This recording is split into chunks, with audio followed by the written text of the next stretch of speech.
Justin Gatlin is the latest in a long line of sprint sensations to emerge from the USA. Gatlin got a good start. Look at this man coming through now. Gatlin. What a fantastic performance from Gatlin. It's all about Gatlin. Ultimate goal is to be one of the best sprinters in history. And what a fantastic performance from Gatlin. And look at the time. It's the American leading the Jamaican at the moment. He knows he is the world champion. Justin Gatlin is the world champion here in London. And we back for another episode of Ready, Set, Go. We in the building. Live from Paris. But this time, we was actually live in the stadium. Compliments of RSG and our whole family here, man. What was it like being in the stadium as a spectator? Boy, it was different, dog. Like, I mean, I enjoyed actually sitting in the stands amongst the audience and just like spectating and watching the athletes some of the athletes I competed against. Some of the new faces I'm seeing and knowing what they go through in the warm-up area and then the call room and then walking out to the stadium for the first time or the last time for their finals and the energy in the stadium. It's flashbacks for me, dog. Like almost like deja vu. Like for the 100 meters, what did you feel? Pause on that. We're going to get back to that. Let's run through it like a whole lot of other things that happened today, and we're going to end with that. Okay. All right. Cool. 200s a day, man. They have a new type of schedule. Usually when you was running, they had a day in between you running the 100-meter final and the heat of the 200. Not anymore. We seen Julian go from Olympic gold medalist and move straight to the 200-meter heats the next day. Yeah, man. I mean, we had the opportunity because we went over to the Puma House earlier. And, you know, we handled some business there with Asafa and Tyson. And in walks Julian, who just finished running, which we saw early today. She just 200. finished running the 200, her first round. And it, like I said, deja vu all over again. Knowing that you have to go back to your respectable hospitality and go get, you know, your treatment, go get your body rested and get bounced back for the next day. But the warm welcome that she got when she came in, you know, it was unmatched, knowing that your sponsors behind you, knowing that people are cheering for you. But to know that the job's not done, that's the hard part. You can't even celebrate your 100-meter Olympic gold medal the right way. People at home thinking, oh, Julian's probably out clubbing with the medal on, popping bottles and everything. Nah, man, she's getting sleep. She's resting because the next day after her finals, she had that 200-meter first round. True. We know she's searching to try to be double gold, but she got a few people who ran some pretty good rounds today, man. We saw Gabby Thomas, you know what I mean? She ran her heat pretty solid, you know, pretty easy. She worked the turn and she worked the straightaway and then she slowed it down. I liked what I saw out of Mackenzie Long, too. Brittany Brown also won a heat. What you think about Brittany Brown, man? I'm a fan favorite of Brittany Brown right now, man. I'm a fan favorite of Brittany too, man. I mean, just knowing where she's come from, where she feel like she had to go through to get where she's at today. And she's literally like one of the athletes that is shooting for to get on that podium. You know, hats off to her for sure because she's going to take each round as if it's a race that matters to her. And you can tell that she's going to do that. Yeah, definitely. We had a few other notable athletes that made it through pretty good, man. We had Nigerian Favor Philly. Yeah. Man, she ran really fast in the heats, which was 22:23. You know what I mean? But she had somebody really fast in the heat too, and Dina Asher-Smith. You know what I mean? In which Dina Asher-Smith, Julian Alfred, and Darrenita all have to double back from the 100 to the 200. Yeah, they are the three athletes who are going to probably feel the rounds of the 200 the most because, you know, it taxed their body going probably through the rounds of the 100 to a certain extent. And then, but to have to bounce back and now you got to double and run an extra 100 the next day.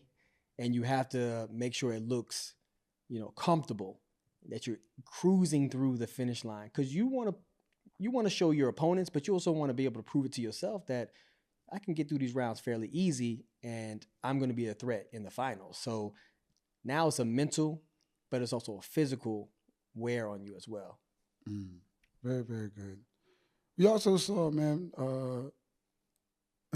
as one of our production team personnel like to say. Sydney McLaughlin. McGoatlin. McGoatlin. Sydney McLaughlin. So if she ever takes that name, you owe him 10%. But but we saw her and Femke Ball like run 53 like it was nothing. When 53 is a really respectable time out of any female 400-meter athlete. You know, when you think about Sydney, you think about Femke, it's like they're on a different level. So I think we're all just kind of biding our time, watching them go through the rounds and get to the point where it all matters to all of us, and especially them too, the finals. So they're setting their races up very well, and they're conserving as much energy and speed as possible. So by the time they get out there for the finals, they know that they're going to make history. That's the plan, and that's what they plan on doing. So semis, I think it's going to be a little more sauce added to it, but we're still not going to see the whole shebang just yet. You know, like it's some semis you got to run hard. It's almost about 85 to 90% for a lot of athletes to get through the semis to the finals. But when you're talking about a Femke and you're talking about a Sydney, like they're still probably using about 75% of their energy, and they have so much left in reserves. Yeah, this is definitely true. For everybody who didn't know, man, we posted on IG. And we tried to show you guys. We were in the stadium for a few of the semi-finals of some of the races. Keely Hodgson looks amazing, bro. Yeah. She looks amazing, bro. After that 154, you know what I mean? She takes out that first lap pretty easy to her competitors. But then that second lap, she really pushes the pace. And it just looks like nobody will be able to be in the gear, not even Mary from Kenya, to be in the gear to be with her. Now, Mary, you could prove me wrong, but we'll have to wait and see.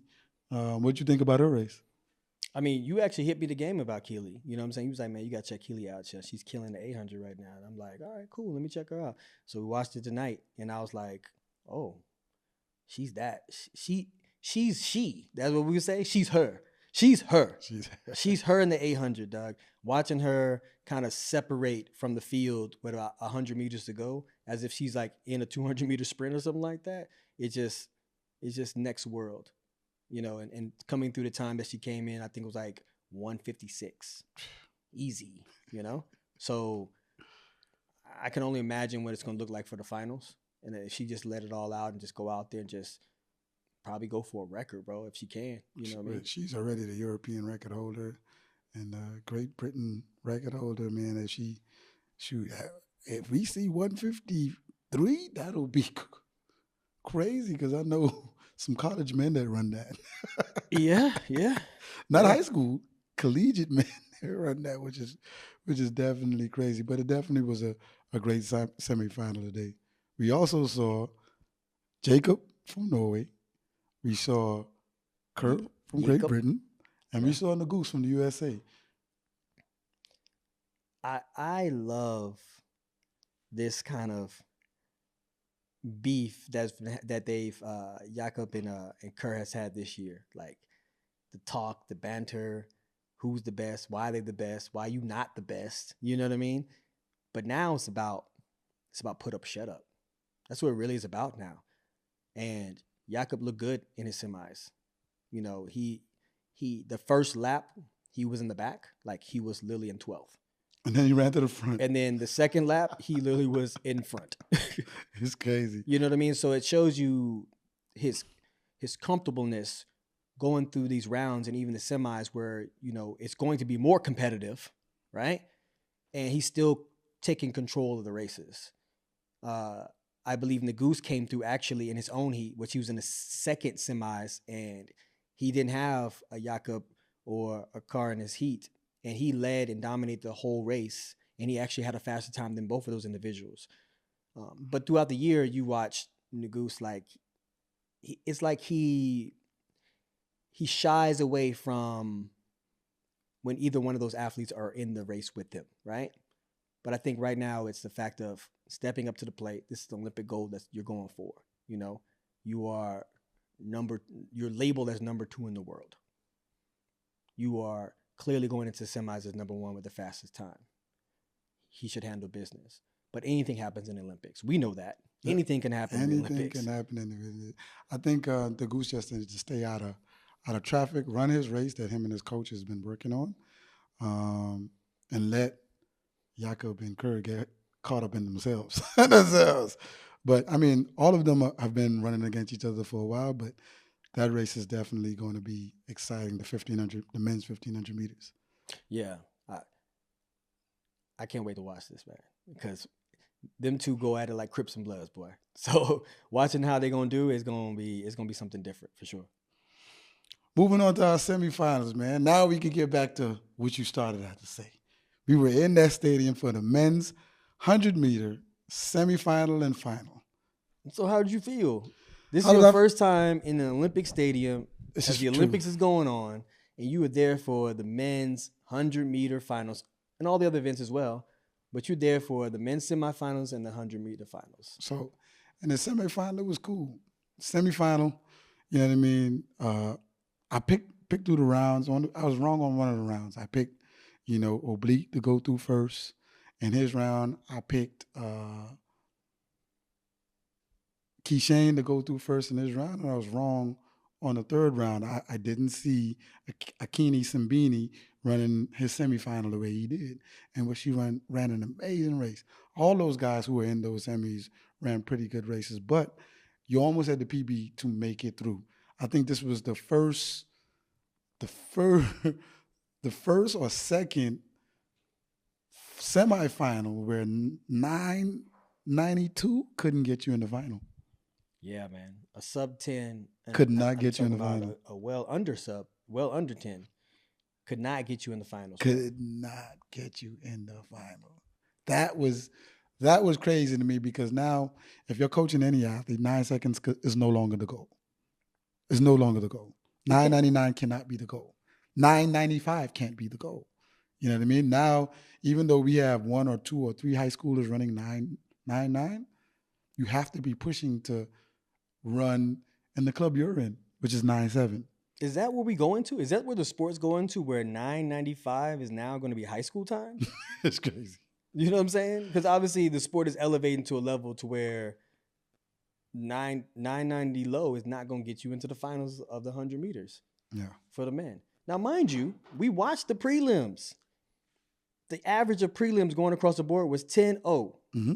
The average. Mm-hmm.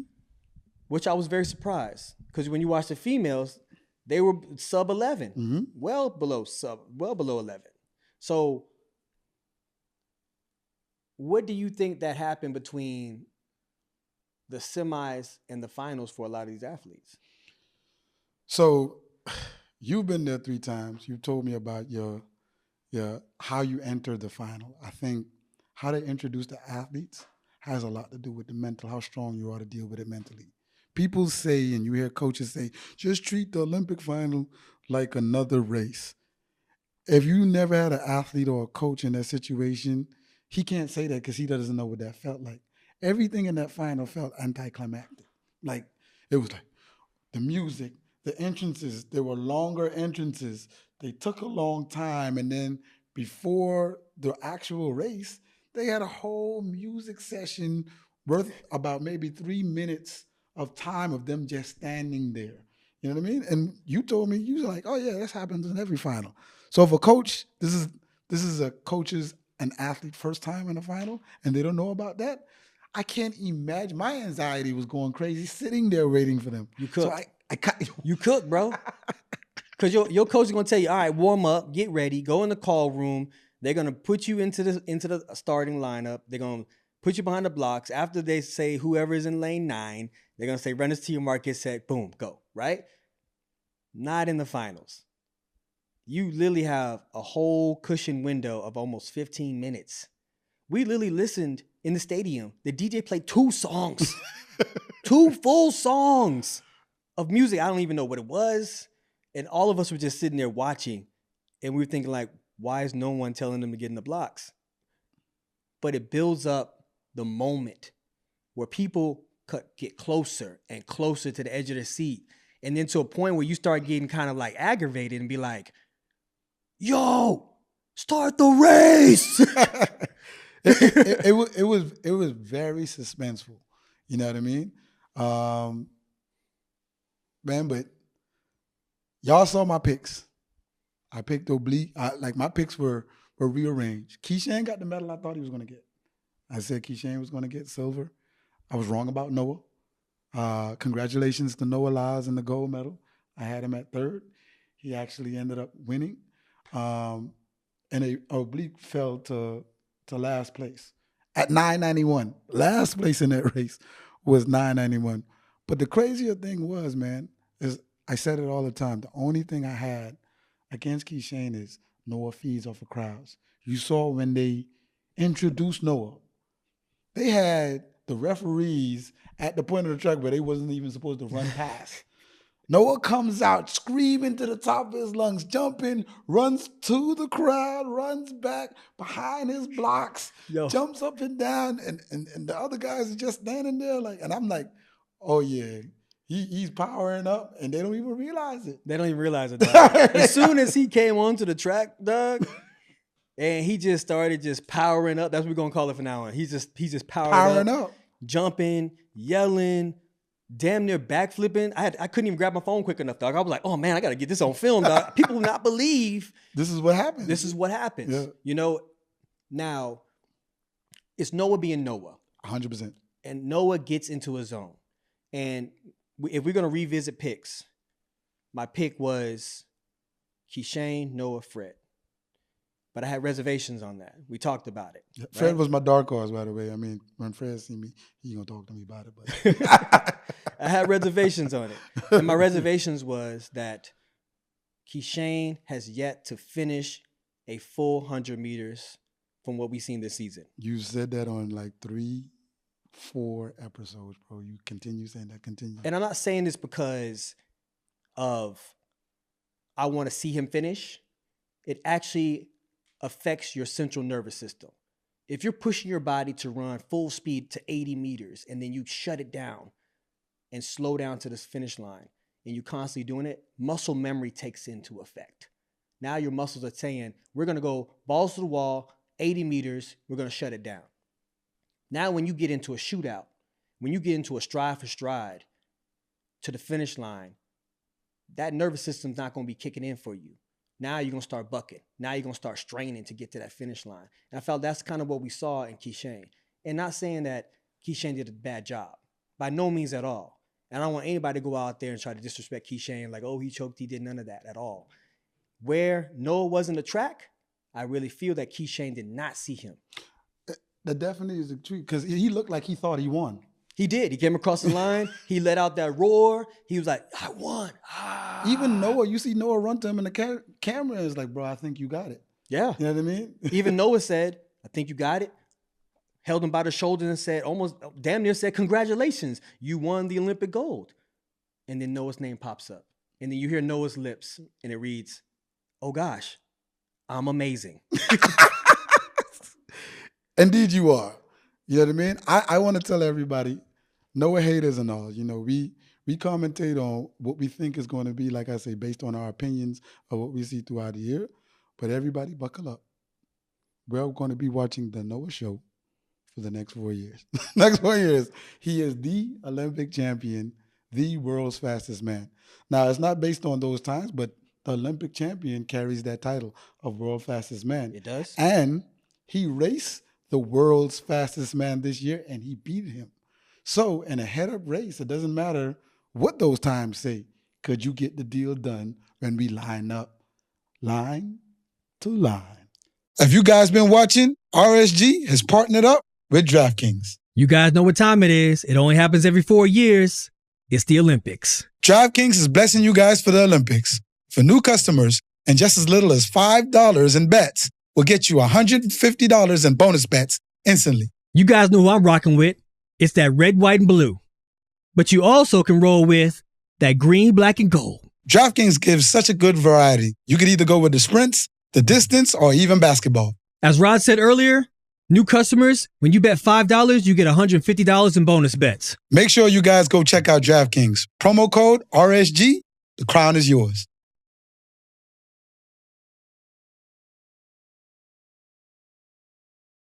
And that's a part of my reservation when I pick these picks. Noah, like you said, feeds off the crowd. Feeds off that crowd. And what we've known, the track record of Noah, Noah says what he's going to do. He doesn't hide it. He broadcasts it to the world. Literally. He tells you, I am the fastest man. And if you don't think I'm the fastest man, I'm going to prove it in the Olympics. And I'm going to show you I am the fastest man.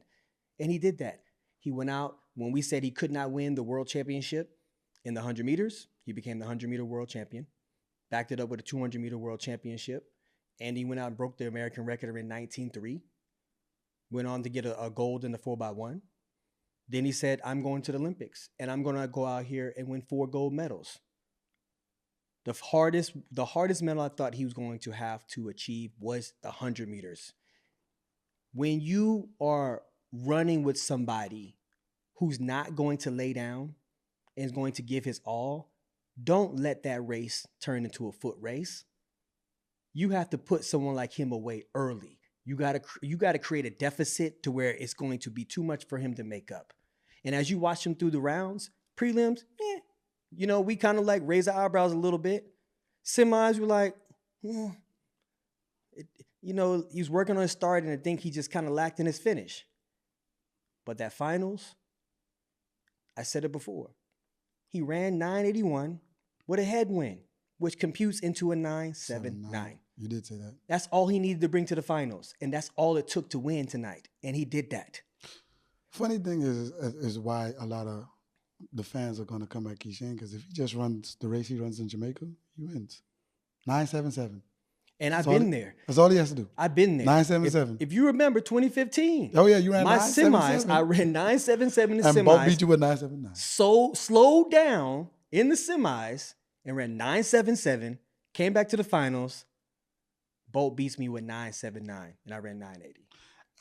You also did say in 2015 is you were running so fast and doing so well, you didn't feel anybody on the side of you, and that was weird, having Bolt run stride for stride with you.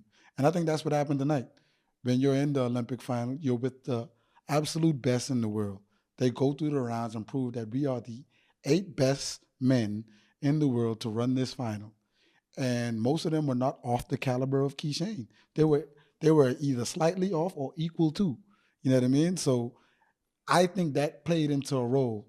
You gonna have all these computation that was like, oh yeah, Noah was in last at 30 meters. Yeah, he was at last, but he could touch their pockets. That's all Noah needs. He doesn't need to be in the front. He just needs to be in the range to touch your pocket at 30 meters. Because when he transitions, he's going to transition just as hard as a Christian Coleman or anybody else. So, absolutely. Which is crazy, but Keishain actually did do a good job.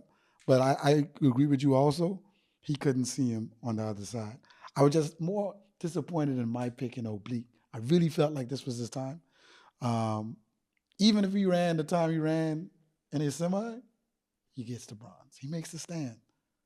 But honorable mentions, I got to give to Akin Sabine. Man, even though he got 4th place, ran a national record, he ran the race of his life. It just wasn't enough. Yeah. It very true. My honorable mention in this situation is, well, first of all, hats off to Noah. Literally. I say it a lot, but I'm going to do it for you, bro, because you've proven so many people wrong over and over again. Over and over again. And regardless of how you operate, how you get it done, Yu-Gi-Oh cards, suitcase, briefcase, Formula One racing outfit, you doing it the way you want to do it. And how the way you do it is getting it done. And that's all that matters. So applause to you, man. Congratulations on your gold. You deserved it. You earned it. You backed up every word constantly all year long. Not just this year, the year before, and so on. Sky's the limit, bro. And that's what it is. Point blank, period. My honorable mention is Fred Curley. Oh, yeah. And why I say Fred Curley, because he's had a season of adversity. He did. Parting ways with his shoe sponsor with Asics, and not knowing exactly, parting ways with coaches. I think it left a big question mark over him. But if anyone can pull themselves out of adversity and out the mud, it's Fred Curley. He's built off of that. And I said that before. I said, this is not a race about going out and beating Noah or beating Keishain for Fred. it's going out there proving to Fred that he still got it. He's still that dude. And he showed that tonight. There's a lot of people who count him off, period, of making the Olympic team. And now he's walking away with hardware yet again at the second Olympics he's been to. Yeah. He has a silver in the 100, and now he's a bronze medalist. Who knows what the next one could be for him if he makes it to 2028, if it can be gold. But Fred definitely did an amazing job with all the adversity. It looked like he got back to his old self. You know what I mean? He wasn't talking as much. He wasn't showing as much as him.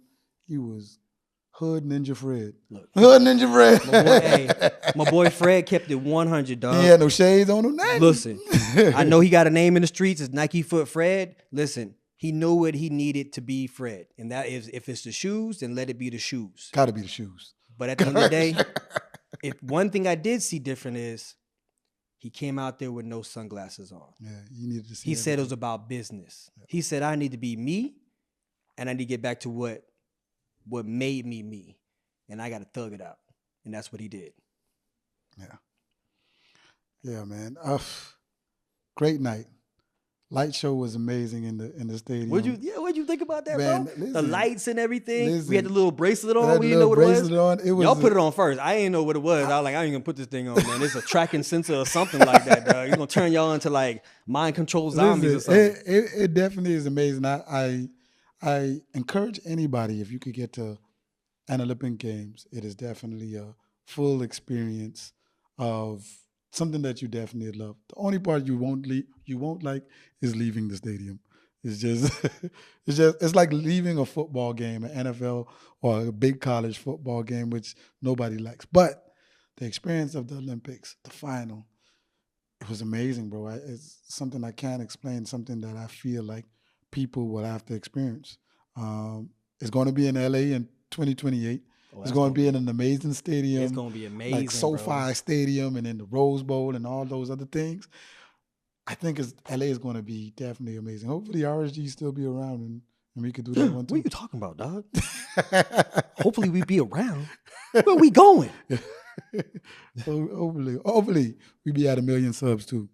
Make sure. Now you talking. Okay, cool. And subscribe. Now you saying some stuff right now because you sound like you packing your bag. I got to go with you, dog. Oh, I ain't going nowhere, Playboy. Yeah, man. I definitely enjoyed the night. You know, sitting amongst friends, and we all were enjoying the rare situation of us being a first time in an Olympic stadium, and we enjoyed it together. Yeah.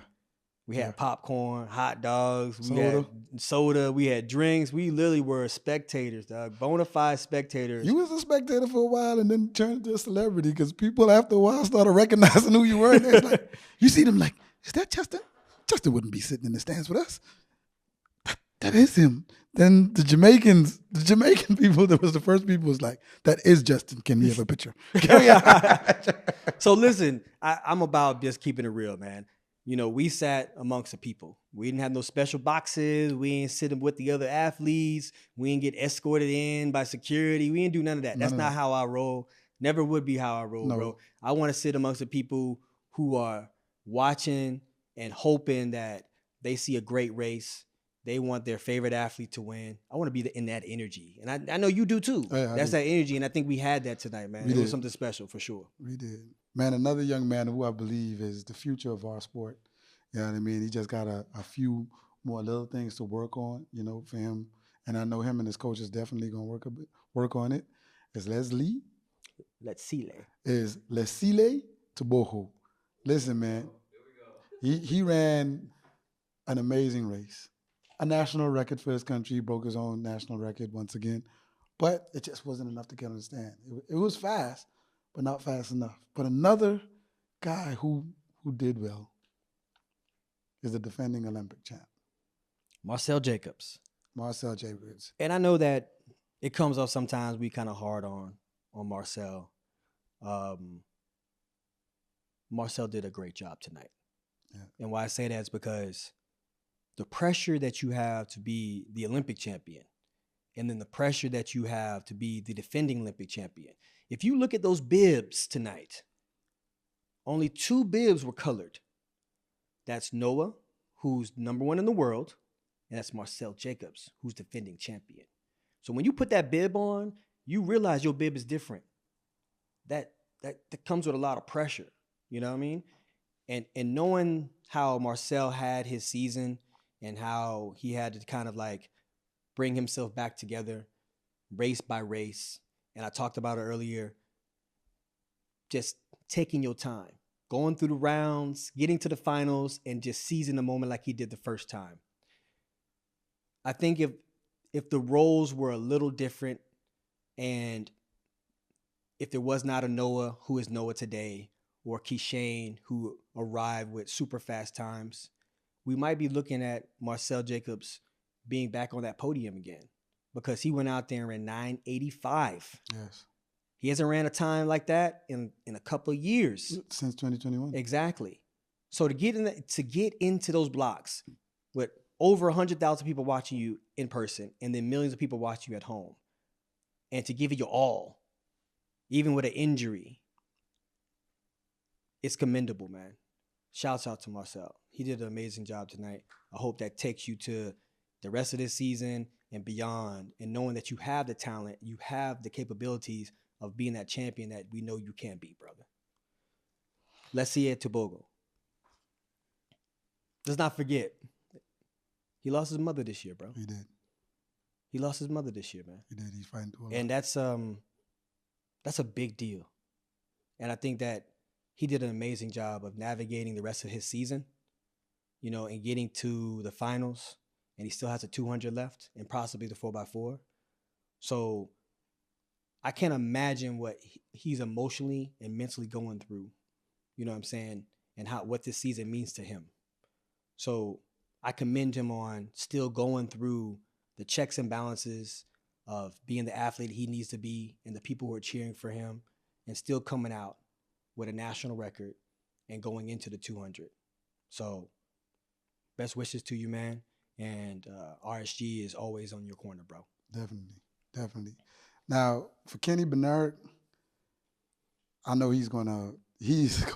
I cannot leave him off this medal stand in this 200. Kenny ran 9.8, which is pretty solid for him. He ran, I think his personal best is 9.86. He ran 9.88. But I know he's definitely disappointed because I feel like he feels like he should have been or could have been on that medal stand. But for this 200, boy, he going to put everything he got in this thing. So I ain't going to make no predictions, but, you know, I think Kenny is definitely going to make the medal stand based on how he finished in his 200. I think this gives him more energy to try to dethrone the Olympic champion and dethrone the world champion. I'm not saying he's going to beat them, but I think this gives him more energy to move in that direction. I agree. I don't doubt that at all. Yeah. Skip, that moment, bro. Tell us about, you've been in that moment where I was like, the DJ was playing that music and I was getting antsy in my seat. You've been in that moment 3 times at 3 Olympics, 2004, 2012, 2016. What is that like? Is there like a calming before the storm? Because we're going to hear it from experience, not no coach who's saying, yeah, run it just like another race. Is it just like another race? It's never just like another race, bro. Any Olympic finals I've been in has never been just like another race, man. You know it's the finals and you're about to make history. Every individual in person knows it's the finals, you're about to make history, and millions of people across the world know that you were there lined up and about to make history. This is not just another race. It's not. It's not, man. And it starts from the warm-up. Were you back there? Think about when the Olympics starts. The track is crowded with people. You can barely get a regular stride in about you bumping into people. Oops, excuse me, move out the way. But as the days go on, less and less people are in the warm-up area until the finals of the 100 meters. And the only people that are on the warm-up track are the individuals, the 8 individuals who are about to line up. It's quiet. It's eerie. And then you hear last call. Everyone come to the call room. Everyone files in, goes to the call room. You're sitting shoulder to shoulder with these competitors. It's quiet in that room. Dead silence. A man comes in. All 100-meter runners to the starting line. Everyone gets up. Silence. walks down that corridor. We've seen the pictures. We've seen the videos. Everybody's walking single file line. Silence. All you hear is a scraping of track spikes. The air is so heavy because everybody in that moment realizes that this is the moment. It's like landing on the moon for the first time. It's heavy. And you can't shake that. It's never going to be like another race. And this is before you even walk onto the track, bro. So imagine what we saw of those individuals coming out, getting their name announced, people going crazy, and you standing behind the blocks. And then the announcer says, run us to your mark. Shh, crowd goes silent. 100,000 plus. Set. Everybody's going crazy. In that situation, you can never spectate it. You can never spectate it. You must be dialed in 100%. If you become a spectator, you have the best seat in the house because you're not becoming the winner. You sitting there watching the winner win, and you have to be dialed in. So you really, up to that point, when the gun goes off, that's the heaviest moment. When the gun goes off, you so focused and dialed in, you don't even realize what's going on in the 9 seconds until you cross that finish line. It's heavy. 3 times doing that, nothing in my life has amounted to that. It's the most unique situation I've been in my life. That's definitely crazy. Definitely crazy. Well, they say, there was a stat I saw. I don't know if somebody could find it for me. It said, it's easier to find somebody that's worth $100 million than to come across an Olympic gold medalist. So, like in your lifetime, like if you're not at the Olympics, of course, if you're at the Olympics, you're going to cross one. But like after the Olympics, just in your regular daily life, it's easier to become a millionaire than to come across an Olympic gold medalist. Well, I mean, if you're trying hard, I mean, I know where to find a couple Olympic gold medalists before I can find. But you're in that company. You're in that company, so that's very, very, very different. Few things I want to mention before we close out. Top 5 that are alive still going. But you did say I was a little nervous. I ain't gonna lie, bro. I was like, hey. You did say it's definitely gone pretty soon. You know it. You said talent is getting better with the DeBohos, the Noahs. Noah, you say they'll eventually break the American record and the 100 meters. So you say it'll definitely be gone because the talent is better. I definitely want to send a shout out. I hope Stephen Gardner is doing okay. He withdrew from the 400 today. He is the current. Until we crown one at this Olympics, he is still currently the Olympic gold medalist. So I hope he's fine. He withdrew today, which is very unfortunate. And I definitely want to say prayers up to Sharika Jackson. She withdrew from the 200 today. RSG sends our prayers out to Jacko. You know what I mean? We hope you get well. So Absolutely. Anything else? That's it. So with that being said, we got another episode in the books of Ready, Set, Go!